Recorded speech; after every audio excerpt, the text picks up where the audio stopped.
na minha versão NAA, diz assim, ó. Aqueles que, caso não tiver Bíblia, vai estar sendo projetado aqui no Data Show. Que diz assim, ó, a partir do verso 1. O Senhor disse a Moisés e a Arão na terra do Egito: Este mês será para vocês o principal dos meses. Será o primeiro mês do ano. Falem a toda a congregação de Israel, dizendo: No dia 10 deste mês, cada um tomará para si um cordeiro segundo a casa dos pais, um cordeiro para cada família. Mas se a família for pequena para um cordeiro, então o chefe da família convidará o seu vizinho mais próximo conforme o número de pessoas. Conforme o que cada um puder comer, por aí vocês calcularão quantos são necessários para o cordeiro. O cordeiro será sem defeito, macho de 1 ano, podendo também ser cabrito. Vocês guardarão o cordeiro até o 14º dia desse mês, e todo o ajuntamento da congregação de Israel o matará no sepulcro da tarde. Pegarão um pouco do sangue e o passarão nas ombreiras e na viga superior da porta, nas casas em que comerem. Naquela noite comerão carne assada no fogo, com pães sem fermento e ervas amargas. Não comam do animal nada cru, nem cozido em água, porém assado no fogo, a cabeça, as pernas, as vísceras. Não deixe nada do cordeiro até pela manhã. O que, porém, ficar pela manhã, queimem. E assim vocês devem comê-lo, já prontos para viajar com a sandália nos pés e o cajado na mão. Comam depressa, é a Páscoa do Senhor. Porque naquela noite passarei pela terra do Egito e matarei na terra do Egito todos os primogênitos, tanto das pessoas como os animais, executarei juízo sobre todos os deuses do Egito. Eu sou o Senhor. O sangue será o sinal para indicar as casas em que vocês se encontram. Quando eu vir o sangue, passarei por vocês, e não haverá entre vocês praga destruidora, quando eu ferir a terra do Egito. Nesse dia lhe será por memorial. Vocês celebrarão como festa ao Senhor. De geração em geração, vocês celebrarão este dia por estatuto perpétuo. Agora vamos pular lá para o verso 21, amados, que diz assim, ó. Moisés chamou todos os anciões de Israel e lhes disse: Escolham e peguem cordeiros para famílias de vocês, e matem esses animais para celebrar a Páscoa. Peguem ramos de isopo, molhem no sangue que estiver na bacia, e marquem a viga superior da porta e suas ombreiras com o sangue que estiver na bacia. E que nenhum de vocês saia da porta da sua casa até pela manhã, porque o Senhor passará para matar os egípcios. Quando, porém, enxergar o sangue na viga superior da porta e em ambas as ombreiras, o Senhor passará por cima da porta e não permitirá que o destruidor entre na casa de vocês para matá-lo.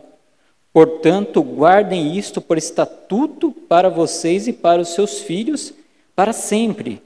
E quando estiverem na terra do Senhor, na terra que o Senhor lhe dará como promessa, observem esse rito.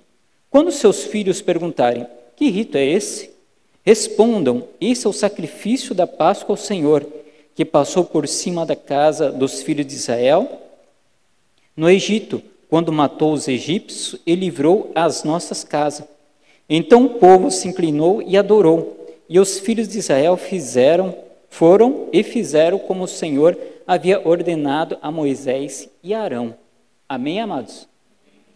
Mas algo é interessante quando esse texto que a gente acabou de ler é o momento da última praga do Egito. Todos nós, ou pelo menos a maioria de nós, conhece ou pelo menos já ouviu falar das 10 pragas do Egito. Tem até novelas sobre isso, filmes também falando sobre isso. E o interessante é que essas 10 pragas que surgiu no Egito, quando Faraó estava escravizando o povo de Israel, né? Quem lê a palavra de Deus, ou já até mesmo assistiu em filmes, né?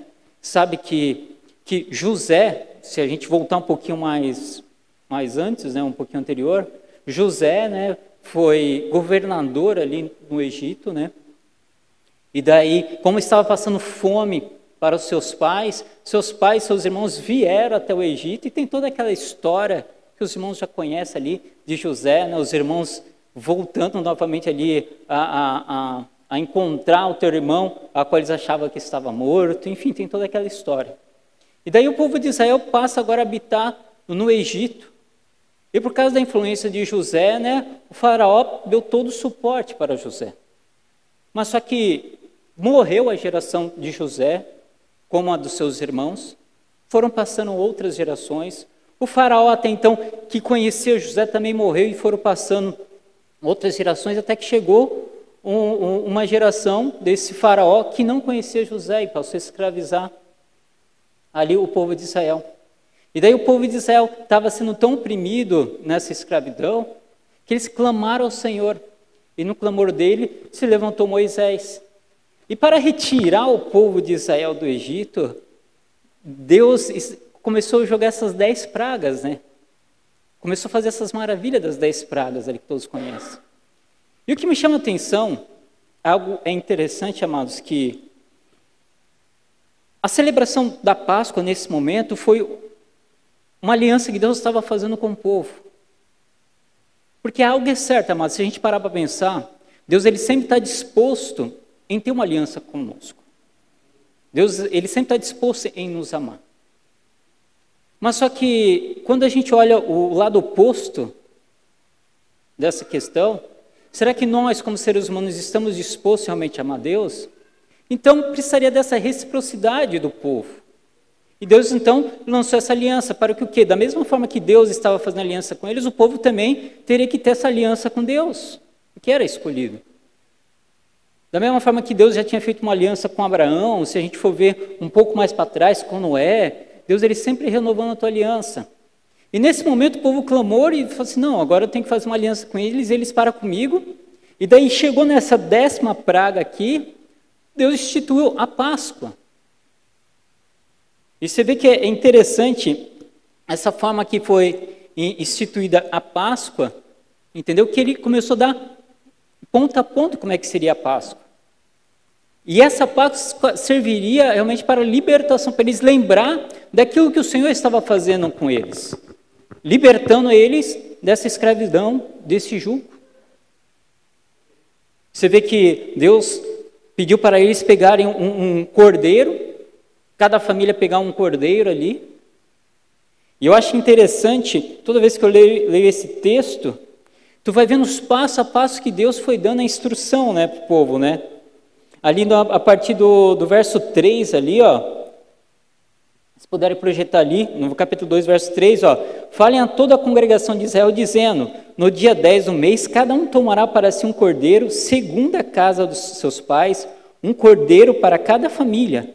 Mas se a família for pequena, um cordeiro então, se é para um cordeiro, então o chefe da família convidará o seu vizinho mais próximo conforme o número de pessoas, conforme o que cada um puder comer, pois aí vocês calcularão quantos são necessários para o cordeiro.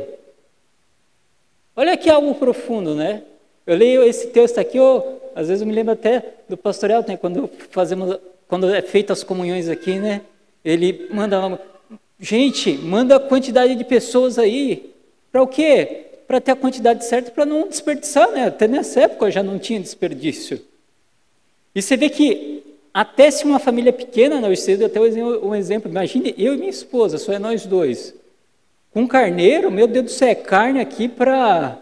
Vai quase o ano inteiro de carne, haja freezer para poder guardar tudo isso, né? Imagine. Então chame o vizinho, chama aquele mais próximo, para ali comer junto. Opa, chamei ali uns 2, 3 vizinhos. Opa, não, esse cordeiro agora dá para nós tudo aqui comer, e se satisfazer, e ser uma bênção, e se sobrar um pouquinho, como a gente viu ali, queima. Até nisso o Senhor ordenou, se sobrar alguma coisinha, pouco que sobrar, queime. Que não é para restar nada. Você vê que até nessa época, né, Deus tinha essa questão do desperdício, não é para a gente não desperdiçar. Só abrindo parênteses aqui, eu sou um cara que tudo que tiver no meu prato eu como, tipo, às vezes em casa, né, se tem nervinho do frango, coisa e tal, e da carne, eu saio comendo tudo, até as folhinhas de que é de enfeite dos pratos, eu como tudo, eu não deixo nada. E olha só algo interessante, amados. Deus instituiu isso, colocou esse padrão. E se a gente continuar lendo aqui, ó, e o cordeiro será sem defeito, eu estou no verso 5 agora. De 1 ano, podendo também ser um cabrito, vocês guardarão o cordeiro até o 14º dia desse mês, do ajuntamento da congregação de Israel, matará no crepúsculo da tarde, pegarão um pouco do sangue e passarão nas ombreiras da viga superior da porta das casas. Naquela noite comerão a carne assada, e ele dá todo o padrão de como comer a carne, né? E já no verso 11, pulando para o verso 11, diz assim, ó, e assim vocês devem comer, já prontos para viajar, com a sandália nos pés e cajado na mão. Comam depressa, é a Páscoa do Senhor. O interessante é que eles comiam a carne e o sangue que escorria, né, era colocado nos batentes, a gente chama de batente de porta, né, e na viga superior ali da porta como um sinal. Se caso o anjo destruidor, se a gente for pegar, em Hebreus 11, 28, fala o exterminador passar por ali, aquelas casas que tiver o sangue ali, aquele sinal, aí ele vai entender, não, aqui, esse daqui, eu sei que eles fizeram aliança com Deus, então está tudo certo entre eles e Deus, então aqui eu não posso matar nenhum primogênito, ele passa direto. Se o vizinho dele não tivesse a marca, Deus iria passar ali e passou.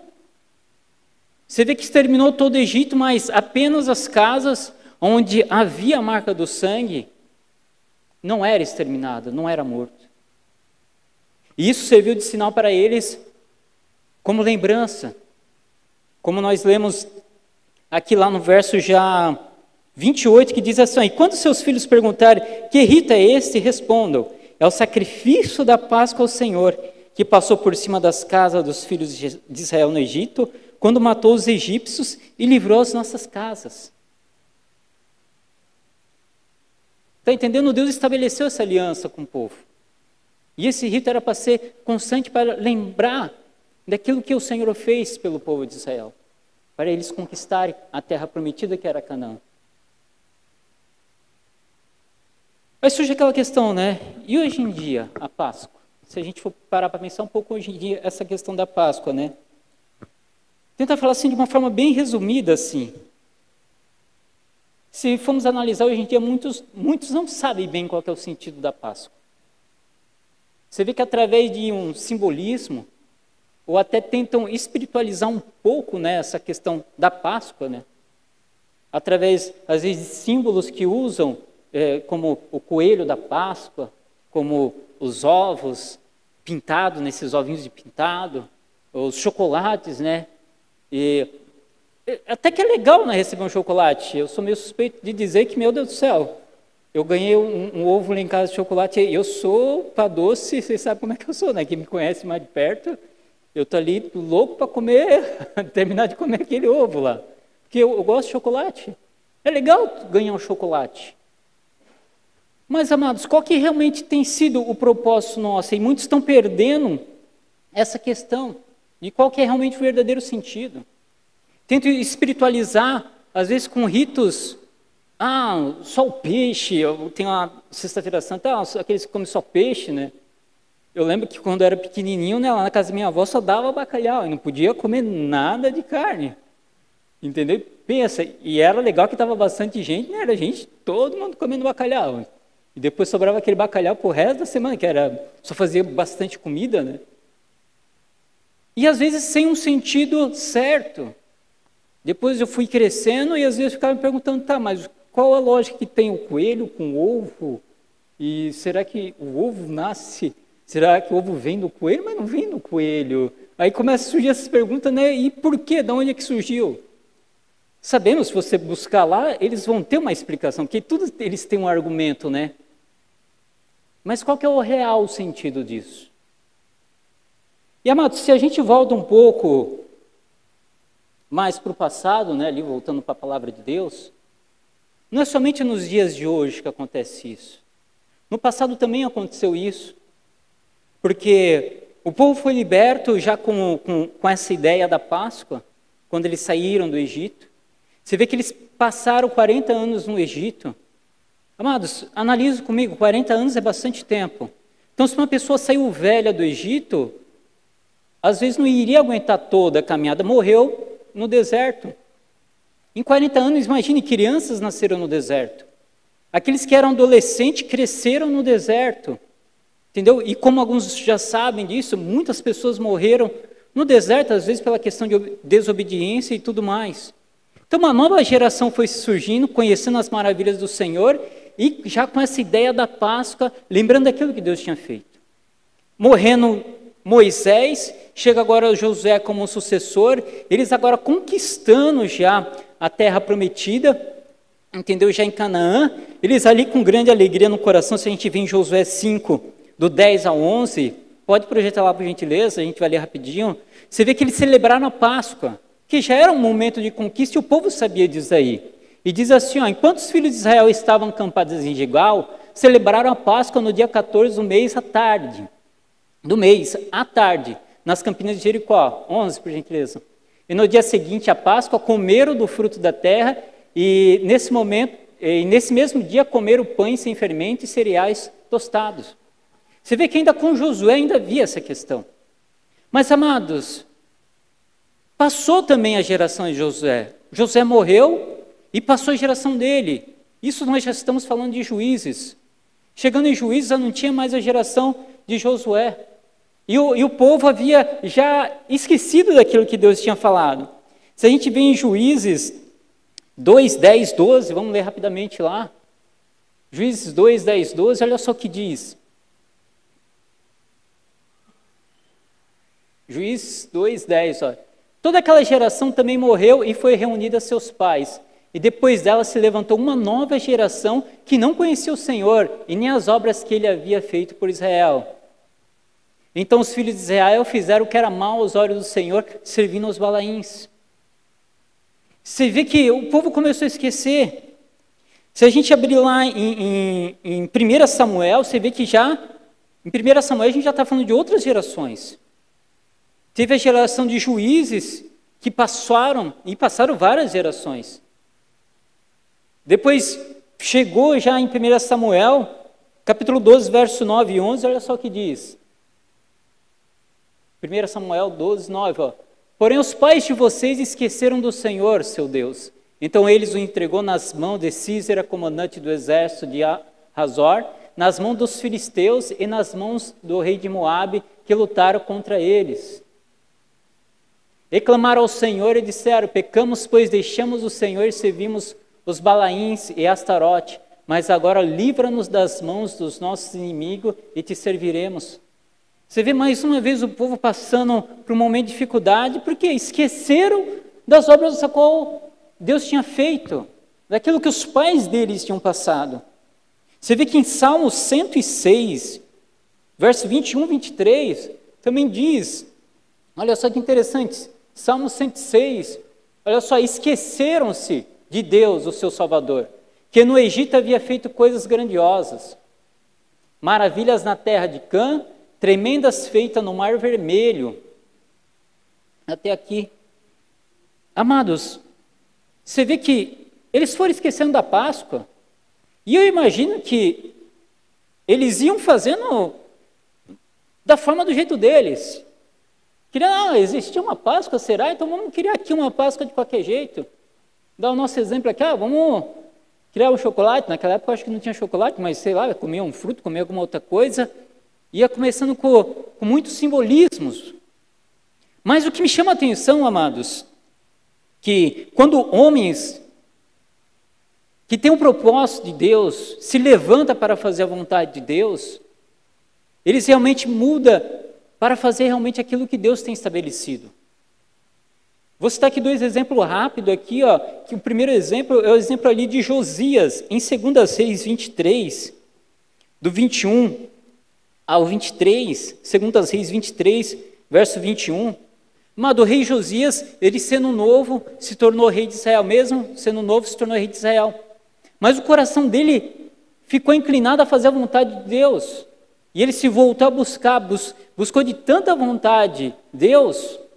Tu viu a palavra que foi dita hoje na oferta, né? O coração de Davi, o propósito dele, né? Investir no templo do Senhor, né? E Josias da mesma coisa, o templo estava destruído, disse, não, vamos reformar o templo de Deus, casa de Deus. Ele pegou o sumo sacerdote Hilquias e colocou como responsável ali para ali, novamente dar a reforma ali que precisava organizar algumas coisas.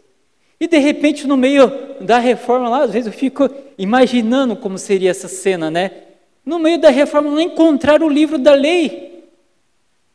De certo devia estar debaixo de algum lugar assim perdido, empoeirado ali, que nem aqueles filmes que fazem, né? Cheio de teia de aranha, assim, tira uma teia de aranha, se limpa aquele negócio poeirento, né? Igual aqueles filmes do Indiana Jones, né? Quando ele entra assim nas cavernas, nos buracos, né? Aquelas coisas empoeiradas. Fica imaginando algo desse tipo, né? Acharam a lei do Senhor. Quando fizeram a leitura para Hilquias, ele ficou assim, não, temos que levar isso para o rei. Levou para Josias. E quando leram diante do rei isso, ele rasgou as suas vestes. Falou assim, não, temos que ler para o povo. Ajuntou o povo. Falou assim, temos que obedecer ao Senhor novamente. E chega nesse momento, ó. E o rei deu ordem a todo o povo, dizendo, celebrem a Páscoa do Senhor, o Deus de vocês, como está escrito nesse livro da aliança. 22.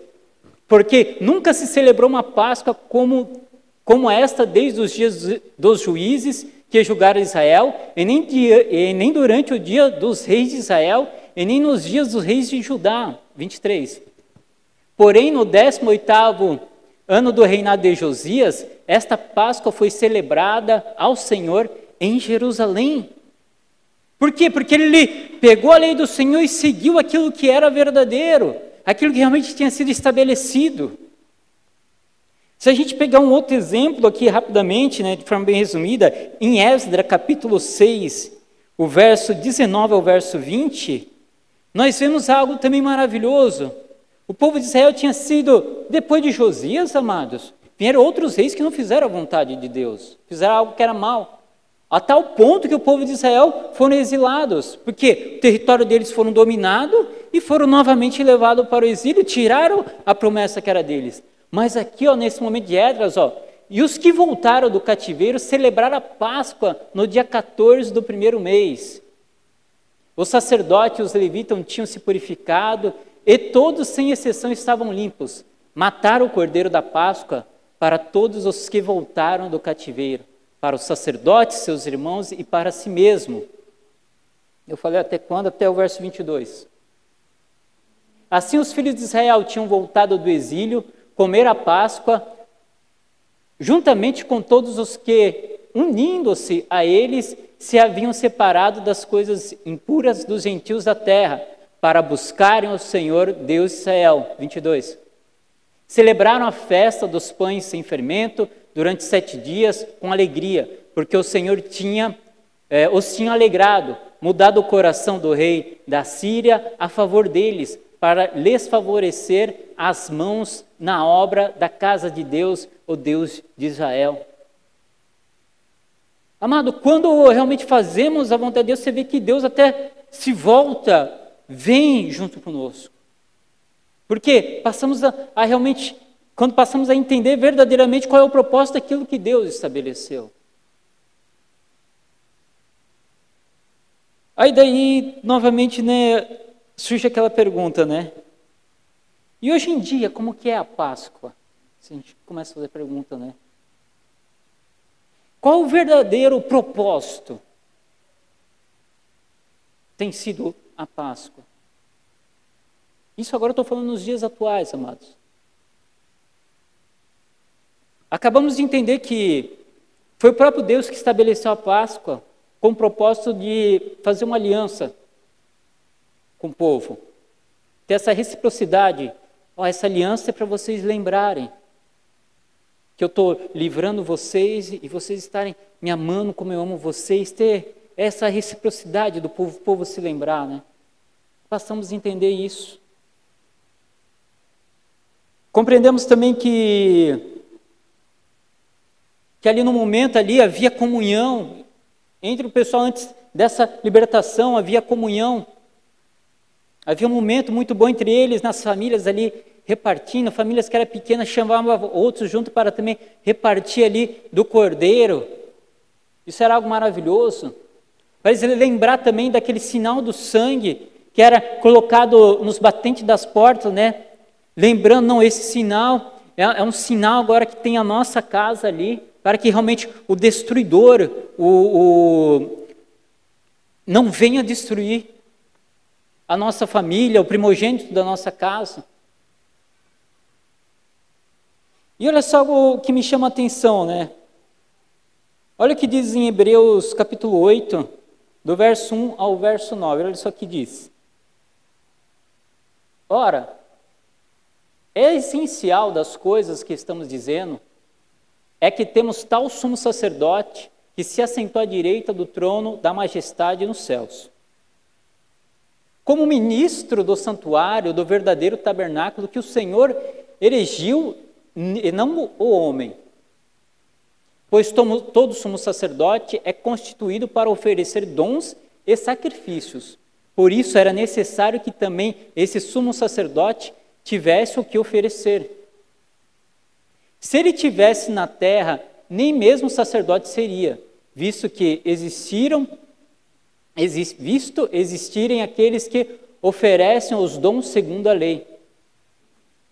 Esses ministram em figura e sombra das coisas celestiais, assim como Moisés foi divinamente instruído quando estava para construir o tabernáculo, pois Deus disse: tenha cuidado para fazer tudo de acordo com o modelo que foi mostrado a você no monte.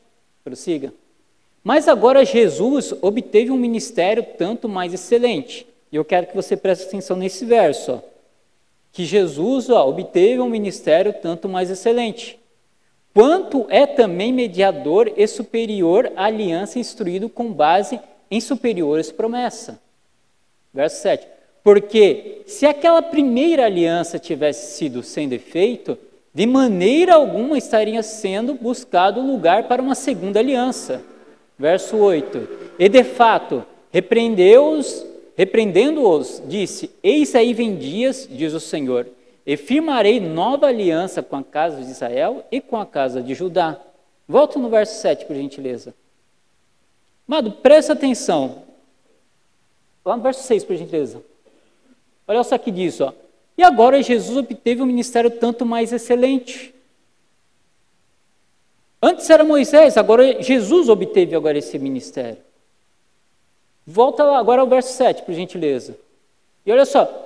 Porque se aquela primeira aliança tivesse sido sem defeito, o que isso significa? Você vê que quando Deus estabeleceu, até um certo momento o povo levou de forma correta. Mas foram se mudando as gerações, foram vindo outros, eles foram se esquecendo de como realmente era feito. A Páscoa foi se perdendo aquilo que era perfeito, aquilo que era o correto. E olha só o que continua dizendo. De maneira alguma estaria sendo buscado lugar para uma segunda aliança.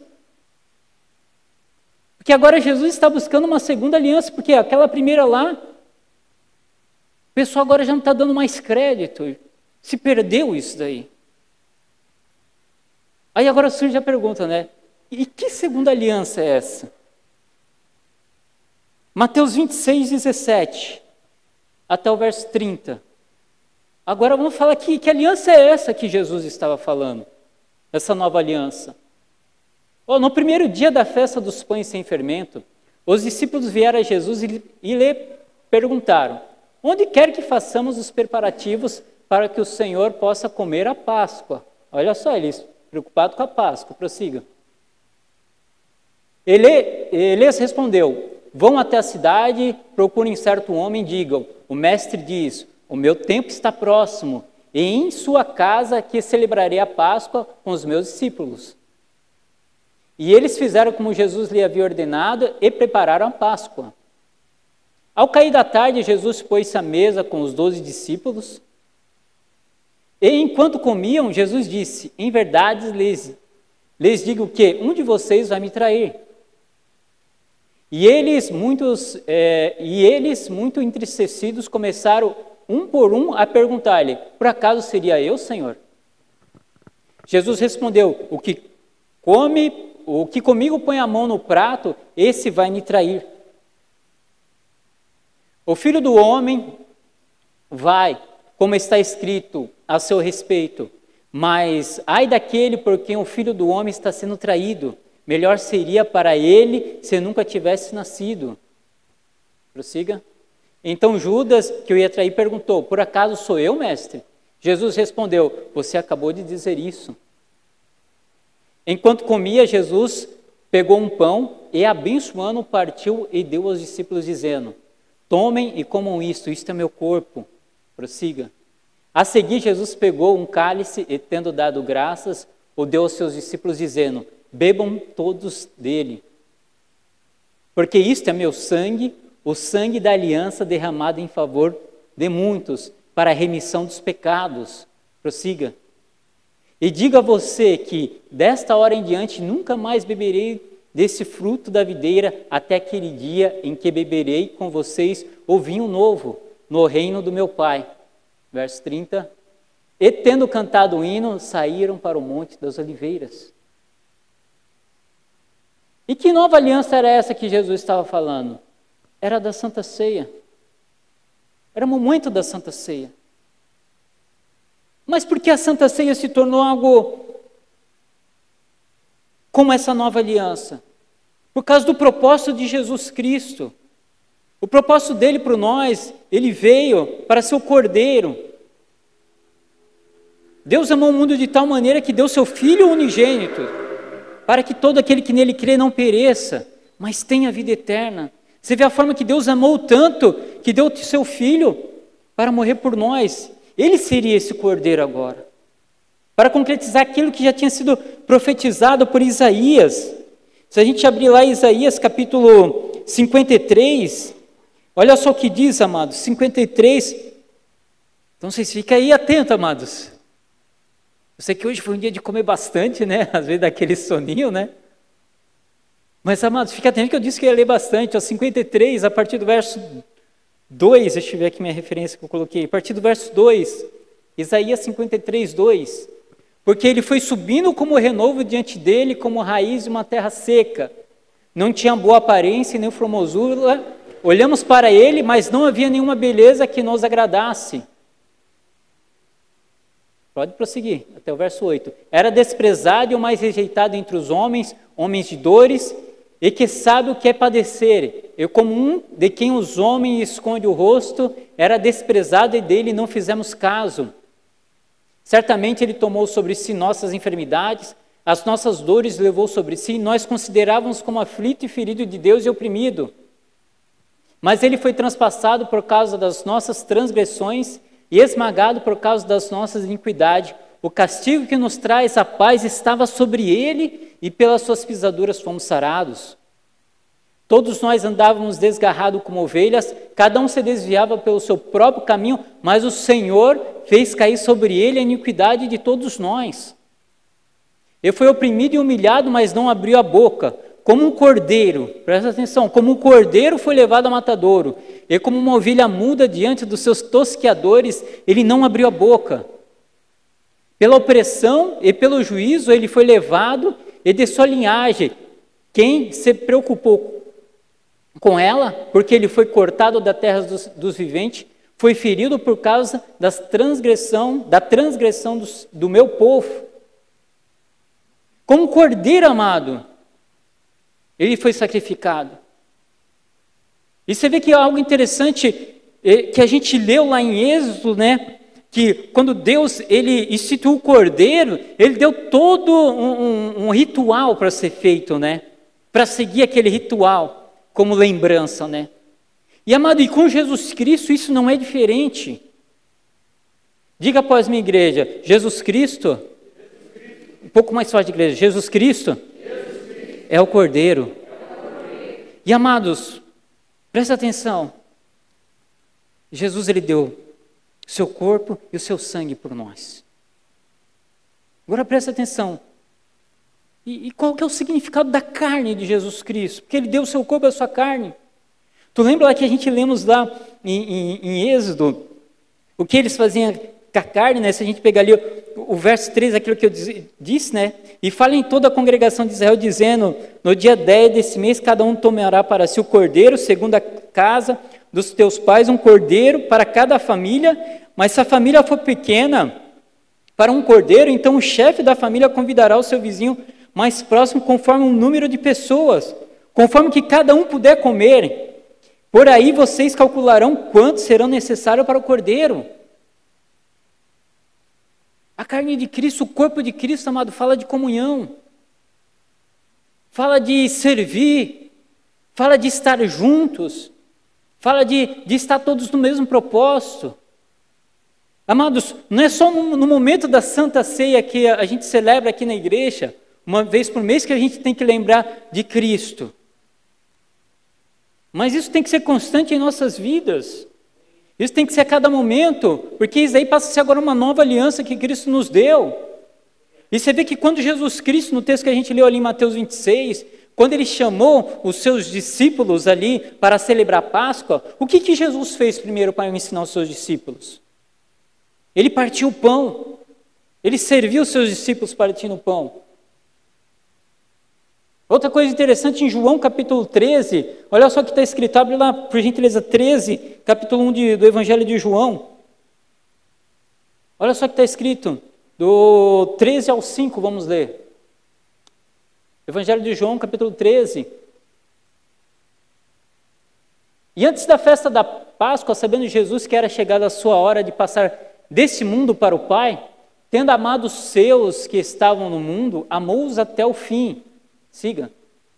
E durante a ceia, tendo já o diabo posto no coração de Judas Iscariotes, filhos de Simão, que traísse Jesus, sabendo que o Pai tinha confiado tudo nas suas mãos e que ele tinha vindo de Deus e voltava para Deus, presta atenção, ó, levantou-se da ceia, tirou a vestimenta da cinta e pegando uma toalha, cingiu-se com ela. Verso 5 agora, olha que interessante. E em seguida Jesus pôs água numa bacia e começou a lavar o pé dos discípulos e a enxugá-los com a toalha com que estava cingido. O próprio Jesus pegou ali e começou a lavar os pés dos discípulos. Começou ali a estar servindo. Que nem eu comentei hoje cedo, eu gosto muito quando tem as comunhões aqui na igreja, eu posso estar, né? Porque alguns que sabem, como ali no serviço trabalham em revezamento, então não é todo domingo que eu posso estar, ou todos os momentos de comunhão, mas o dia que eu posso estar, eu fico muito contente, que às vezes eu fico analisando alguns detalhes, assim que vai acontecendo, surgindo assim, eu vejo um fazendo isso, outro fazendo aquilo, um servindo para cá, outro servindo de um jeito, outro fazendo de uma forma, seja as irmãs cozinhando ali, servindo ali também, outros ajudando ali na organização, limpa daqui, outro já chega, não, vamos lavar um prato. Amado, isso é o corpo de Cristo. Isso é o corpo. Isso é o que Cristo estabeleceu como uma nova aliança. E no momento que fazemos isso, temos que pensar, eu estou fazendo a vontade de Cristo, eu estou fazendo a vontade de Deus, porque isso faz parte do corpo, isso faz parte dele. Essa daí agora é a nova aliança que ele tem nos dado, e isso tem que estar dentro de nós, no nosso coração. E quando vai servindo, né, eu consigo fazer isso, eu posso fazer isso. Eu lembro de uma vez que a gente estava numa das comunhões que estava aqui, e eu sei que a gente estava ali na porta, eu e minha esposa, e de repente vi um casal, o que a gente pode fazer para ajudar? Eu fiquei até assim, quanta coisa tem para fazer? Não, então vou fazer isso, vou fazer aquilo. Às vezes chegava um e outro, eu posso ajudar naquilo? O que tem mais para fazer? Porque é esse coração que Jesus nos deu, e isso daí faz parte do corpo. Esse é o propósito da aliança que nós temos que ter. Da mesma forma que nós temos a comunhão em família. Hoje eu estava ali no meu sogro e era gostoso ali, meu sogro assando ali uma carne, e os meus cunhados, enquanto ele assava, um estava lá limpando a tábua de carne, outro estava fazendo outra coisa, e aí conversava que é igual uma família. Isso daí é o corpo de Cristo. E o sangue? Olhe para o irmão que está do teu lado. Olhe bem no olho dele assim, e o sangue? Não, eu acho que ele não escutou, fala um pouquinho mais alto. E o sangue? O que significa? Amados, Você vê que quando a gente lemos lá em Êxodo, no capítulo 12, você vê que o sangue ele serviu para o quê? Para colocar nos batentes das portas, como sinal, que é o anjo destruidor. Eu faço muita comparação, né? Eu acho engraçado quando lá em Hebreus diz que era o exterminador, né? Já me veio na cabeça, o exterminador do futuro vem aí para coisar, né? Então, eu acho legal essa expressão que fala lá em Hebreus, o exterminador. Quando ele vinha e olhava a casa, ele já sabia, não, eu não posso mexer com essa casa. Eu não posso tocar nesta família. Quem estiver aqui, dentro dessa casa, eu não posso tocar, seja parente, seja o vizinho que ele convidou para comer, se a família for pequena, não toca. E presta atenção nesse mistério que Deus tem para nós. E, amados, se a gente ler lá em 1 Pedro 18, verso 18, 1 Pedro 18, lá do verso 18 ao 21, olha só o que diz. Nem sei se eu vou ler tudo. Apagou aqui? Deu pane aqui? Não? Apareceu? 1 Pedro 1, 18, 21. Foi? Beleza, obrigado aí. Sabendo que não foi mediante a coisas perecíveis como prata ou ouro que vocês foram resgatados da vida inútil que os seus pais legaram, continua? Mas pelo precioso sangue de Cristo, como de um cordeiro sem defeito e sem mácula.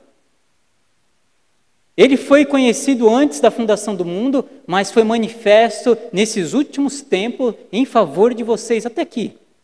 Foi manifesto em favor de nós. Olha só agora o que diz lá em João, já o Evangelho de João 1, 29. Que o Cordeiro de Deus, Evangelho de João 1, 19. Desculpa, 1, 29, Evangelho de João. No dia seguinte, vendo que Jesus vinha em sua direção, João disse: eis o Cordeiro de Deus que tira o pecado do mundo. Você vê que esse Cordeiro iria tirar o nosso pecado, da mesma forma que lá no passado estava tirando o povo de Israel da escravidão. E a escravidão nada mais do que é um pecado, um jugo, algo que está em nossas vidas. E olha só o que diz mais aqui, ó, amados. Em 1 João 1, 7, agora epístola, 1 João 1, 7. Se andarmos na luz como Ele está na luz, mantemos a comunhão uns com os outros. Olha só que tu vê, ó, já fala novamente de comunhão. Se andamos nele, se estamos no corpo com Ele. E olha só que continua dizendo, e o sangue de Jesus, seu Filho, nos purifica de todo pecado. O sangue dele nos purifica de todo pecado. E eu quero ler um último texto aqui para nós, em Hebreus 9, 11. Olha só que diz algo maravilhoso. Do verso 11 até o verso 15. Olha só, quando porém Cristo veio como sumo sacerdote dos bens já realizados, mediante o maior e mais perfeito tabernáculo, não feito por mãos humanas, quer dizer, não desta criação, e não pelo sangue de bodes e de bezerros, mas pelo seu próprio sangue, ele entregou no santuário uma vez por todas, ó, e obteve uma eterna redenção. Então você vê, mas que agora foi uma vez por todas. Que o sangue de bodes e cordeiro tinha que ali sempre estar fazendo, mas o de Jesus foi uma vez por todas. Prossiga, até o verso 15.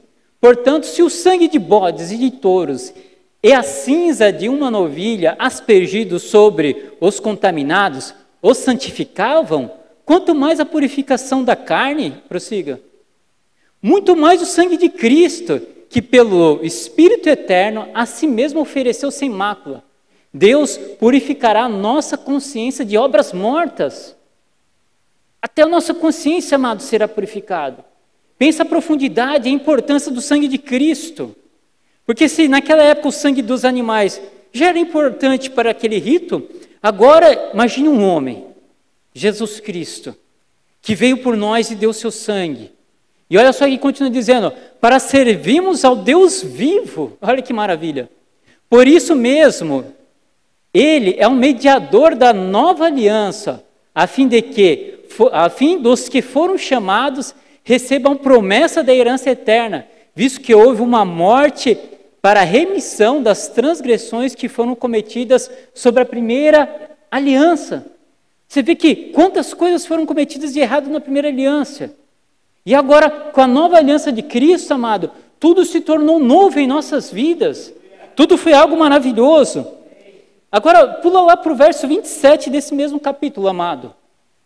O verso 27 e o 28, vamos ler, ó. E assim como os homens está ordenado morrerem uma só vez, vindo depois disso o juízo, 28. Assim também Cristo, tendo-se oferecido uma vez por todas para tirar o pecado de muitos, para você ver, né, que Deus havia feito aliança apenas com o povo de Israel, para tirar eles.